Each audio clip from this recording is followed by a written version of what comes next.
उत्तराखंड के रुद्रपुर से आई एक तस्वीर ने सोशल मीडिया पर बहस छेड़ दी है। नमाज पढ़ता एक शख्स और उस पर लठ बरसाता एक व्यक्ति।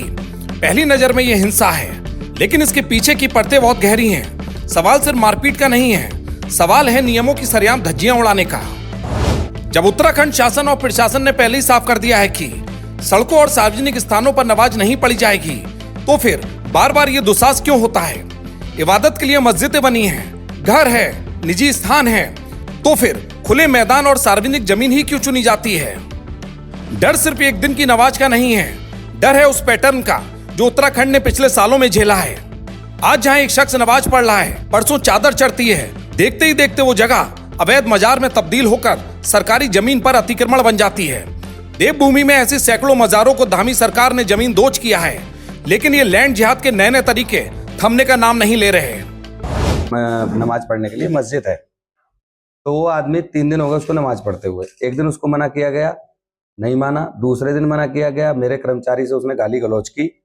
तीसरे दिन भी मैंने उसको पहले 2 बार मना किया, वो नहीं माना। फिर मैंने उसको उठा के भगाया वहाँ। उसने मेरे से झगड़ा किया, गाली गलौज की, मारपीट हुई, लेकिन वो फिर भी वहाँ से गया और ये फिर भी कहता हुआ जा रहा है कि मैं यहाँ रहता हूँ, खुदा का नाम लेने में क्या दिक्कत है? अरे भाई, खुदा का नाम लेना कोई गलत बात नहीं है, ठीक है। मुझे अपने धर्म की पूजा करने की पूरी छूट है, उसको नमाज पढ़ने की छूट है, लेकिन किसी के घर में नहीं पढ़ेंगे आप नमाज। ऐसे में कई सवाल खड़े होते हैं। पहला सवाल, क्या एक आम नागरिक को कानून हाथ में लेना चाहिए?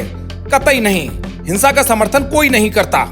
लेकिन दूसरा और सबसे बड़ा सवाल, क्या उस शख्स को यह पता नहीं था कि खुले में नमाज पढ़ना मना है? क्या जानबूझकर माहौल खराब करने के लिए ऐसी जगहों का चुनाव किया जाता है? अगर हर कोई अपनी मर्जी से कहीं भी इबादत शुरू कर दे तो व्यवस्था का क्या होगा? कानून सबके लिए बराबर है।